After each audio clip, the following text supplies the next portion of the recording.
மலர் HD கனடாவின் இன்றைய முக்கிய செய்திகள். இலங்கை செய்திகள். கோட்டபாயவின் 2ஆம் அத்தியாயத்தை நடிக்க முயற்சிக்கும் சஜித். 2005 ரணிலை நிராகரித்ததாலேயே இந்த நிலை. விஜயகலா மகேஸ்வரன். இலங்கையில் ஆயிரக்கணக்கான குடும்பங்களின் இயல்பு வாழ்க்கையில் ஏற்பட்டுள்ள சிக்கல். 35 நாடுகளுக்கு இலவச விசா அனுமதி. இலங்கைக்கும் இந்தியாவிற்கும் இடையிலான பாலத்திற்கு மால்வத்து பீடம் எதிர்ப்பு. ஷேக் ஹசீனாவை உடனடியாக நாடு கடத்துங்கள், இந்தியாவுக்கு விடுக்கப்பட்ட கோரிக்கை. இப்படியும் பணம் ஈட்ட முடியுமா? எலான் மஸ்க் அறிமுகப்படுத்திய புதிய வேலை.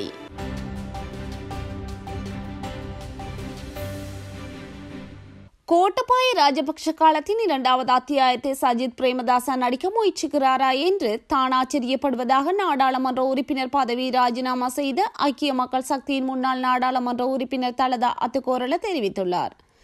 நாடாளுமன்றத்தில் நேற்று விசேட அறிக்கையொன்றை விடுத்த அவர், அரசியல்வாதிகள் குறைந்தபட்சம் கோட்டபாய ராஜபக்ஷவிடம் பாடம் கேட்க வேண்டும் என்று குறிப்பிட்டார். அரசியலில் பொறுமை மிக முக்கியமானது என்பதை ஆட்சியாளர்கள் நடைமுறையில் நிரூபித்துள்ளனர். குறைந்தபட்சம் இப்போதாவது பாடம் கற்க வேண்டும். எனினும் சஜித் பிரேமதாச எப்படியும் தலைவராவதற்கு முயற்சி செய்கிறார் என்று தலதா குறிப்பிட்டார். தலைவராவதற்கு இது சரியான நேரமா அல்லது சரியான சூழலா? முயற்சி தோல்வியுற்றால் அதன் பின் விளைவுகள், அத்தகைய முடிவின் பின் விளைவுகளுக்கு அவரால் பொறுப்பேற்க முடியுமா என்று அவர் ஒருபோதும் சிந்திப்பதில்லை. அதற்கான தலைமை பண்பு தன்னிடம் இருக்கிறதா என்று கூட அவர் யோசிப்பதில்லை. 2005 ஜனாதிபதி ரணில் விக்ரமசிங்கவிற்கு வாக்களிக்காமையே இத்தனை இழப்புகளை சந்தித்தோம் என முன்னாள் ராஜாங்க அமைச்சர் விஜயகலா மகேஸ்வரன் தெரிவித்துள்ளார். கிளிநொச்சியில் இன்று இடம்பெற்ற தேர்தல் பிரச்சாரத்தின் போது ஊடகங்களுக்கு கருத்து தெரிவிக்கையிலேயே அவர் இவ்வாறு கூறியுள்ளார். மேலும் அவர் தெரிவிக்கையில், கடந்த காலங்களில் ஜனாதிபதியாக இருந்த தலைவர்கள் எப்படி இந்த நாட்டை கொண்டு சென்றிருக்கின்றார்கள். கோவிட் மற்றும் பொருளாதாரத்தினால் வீழ்ச்சி அடைந்திருந்த இந்த நாட்டை கடந்த 2 வருடங்களில் எவ்வாறு மீட்டார் என்பதை இந்த நாடும் உலகமும் அறிந்த பெருமைக்குரிய நல்ல தலைவராக ரணில் விக்ரமசிங்க உள்ளார். அது மாத்திரமல்ல, ஆசியாவிலேயே சிறந்த தலைவராக ரணில் விக்ரமசிங்க விளங்குவதாக அமெரிக்க தூதுவர் கூறியிருக்கின்றார். 2005ஆம் ஆண்டு வடக்கு கிழக்கில் உள்ள தமிழ் மக்கள் இன்றைய ஜனாதிபதிக்கு வாக்களிக்க முடியாத சூழல் ஏற்பட்டிருந்தது. அன்று மக்கள் வாக்களித்திருந்தால் இன்று எமது இழப்புகளை சந்தித்திருக்க மாட்டார்கள். யுத்த இழப்புகள், உயிரிழப்புகள், சொத்து இழப்புகளை தடுத்திருக்கலாம். நாட்டின் பெரும்பாலான பகுதிகளில் மழையுடனான காலநிலை தீவிரமடைந்து வருகின்றது.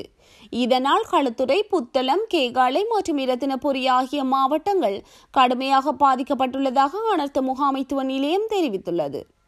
சீரற்ற காலநிலையால் இந்த மாவட்டங்களில் 1119 குடும்பங்களை சேர்ந்த 3432 பேர் பாதிக்கப்பட்டுள்ளனர் என்று இடர் முகாமைத்துவ மத்திய நிலையம் தெரிவித்துள்ளது.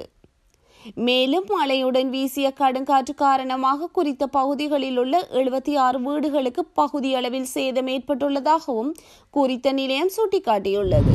35 நாடுகளின் பிரஜைகள் இலவச விசா வசதியின் கீழ் இலங்கைக்கு பிரவேசிப்பதற்கு அமைச்சரவை அங்கீகாரம் வழங்கியுள்ளது. England, America, Canada, Germany, Australia, Saudi Arabia, China, India, Russia, தென்கொரியா, ஜப்பான் உள்ளிட்ட 35 நாடுகள் இதில் உள்ளடக்கப்பட்டுள்ளது. இதன்படி அக்டோபர் 1ஆம் தேதி முதல் 6 மாத காலத்திற்கு இந்த வாய்ப்பு குறித்த நாடுகளுக்கு வழங்கப்பட்டுள்ளது. இந்த நிலையில் சுற்றுலா பயணிகளின் வருகையை அதிகரிக்கும் முகமாக நாட்டின் சுற்றுலா தலங்களை மேம்படுத்தும் நோக்கில் பல வேலை திட்டங்களை சுற்றுலா அபிவிருத்தி அதிகார சபை முன்னெடுத்து வருகின்றது. இதேவேளை நாட்டுக்கு வருகை தரும் சுற்றுலா பயணிகளின் எண்ணிக்கை தொடர்ந்தும் அதிகரித்து வருவதாக சுற்றுலா அபிவிருத்தி அதிகார சபை ஏற்கனவே அறிவித்திருந்தமை குறிப்பிடத்தக்கது. இலங்கைக்கும் இந்தியாவிற்கும் இடையில் பாலம் அமைப்பது நாட்டின் பாதுகாப்பிற்கு அச்சுறுத்தலாக அமையக்கூடும் என மல்வத்து பீடாதிபதி திப்பட்டுவாவே ஸ்ரீ சித்தார்த்த சுமங்கல தேரர் தெரிவித்துள்ளார். தற்பொழுது இந்தியாவிலிருந்து கேரளா, கஞ்சா போன்ற போதைப் பொருட்கள் வடக்கிற்கு கொண்டு வரப்படுவதாக குறிப்பிட்டுள்ளார். 2 நாடுகளையும் இணைக்கும் பாலம் அமைத்தால் இவ்வாறான கடத்தல்கள் அதிகரிக்கும் எனவும் அவர் சுட்டிக்காட்டியுள்ளார். இந்திய உயர்ஸ்தானிகர் சந்தோஷ் ஜாவை சந்தித்த போதும் மல்வத்து பீடாதிபதி இந்த விடயத்தை தெரிவித்துள்ளார். இதேவேளை 2 நாடுகளையும் இணைக்கும் வகையிலான பாலத்தினால் எவ்வித பாதுகாப்பு அச்சுறுத்தல்களும் ஏற்படாது என உயர்ஸ்தானிகர் ஜா குறிப்பிட்டுள்ளார்.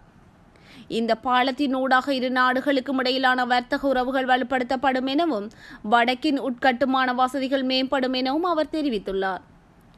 இந்திய அரசாங்கத்தின் அனுசரணைகளில் பீகாரிகளில் சூரிய சக்தி கலங்களை நிறுவும் பணிகள் ஆரம்பிக்கப்பட்டுள்ளதாக அவர் குறிப்பிட்டுள்ளார். பங்களாதேஷின் முன்னாள் பிரதமர் ஷேக் ஹசீனா இந்தியாவில் தஞ்சமடைந்திருக்கும் நிலையில் அவரை நாடு கடத்துங்கள் என பங்களாதேஷின் முக்கிய எதிர்க்கட்சி இந்தியாவுக்கு கோரிக்கை விடுத்துள்ளது.